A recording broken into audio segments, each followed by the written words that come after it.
ఈ విషయం నాకు తెలుసండి. ఎందుకు చూడకూడదు అంటే భర్త కన్నా ముందు ఆమె నిద్రలేచి సర్వాంగ అంటే పెద్దగా ఏమీ డెకరేషన్స్ అవి చేసుకోక్కర్లేదు.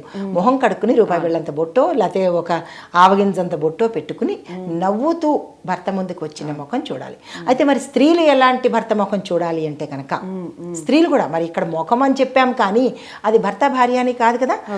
స్త్రీలు లేచినప్పుడు పిల్లల ముఖం కానీ నవ్వుతూ ఉన్న భర్త ముఖం కానీ చూడొచ్చు. అయితే ఎలాంటి భర్త ముఖం చూడకూడదో కూడా చెప్తా. చెప్పండి.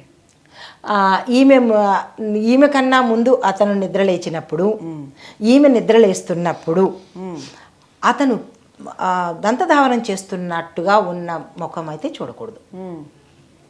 ఎలాగో అర్థమైందా? బ్రష్ చేస్తూ ఉన్నట్టు.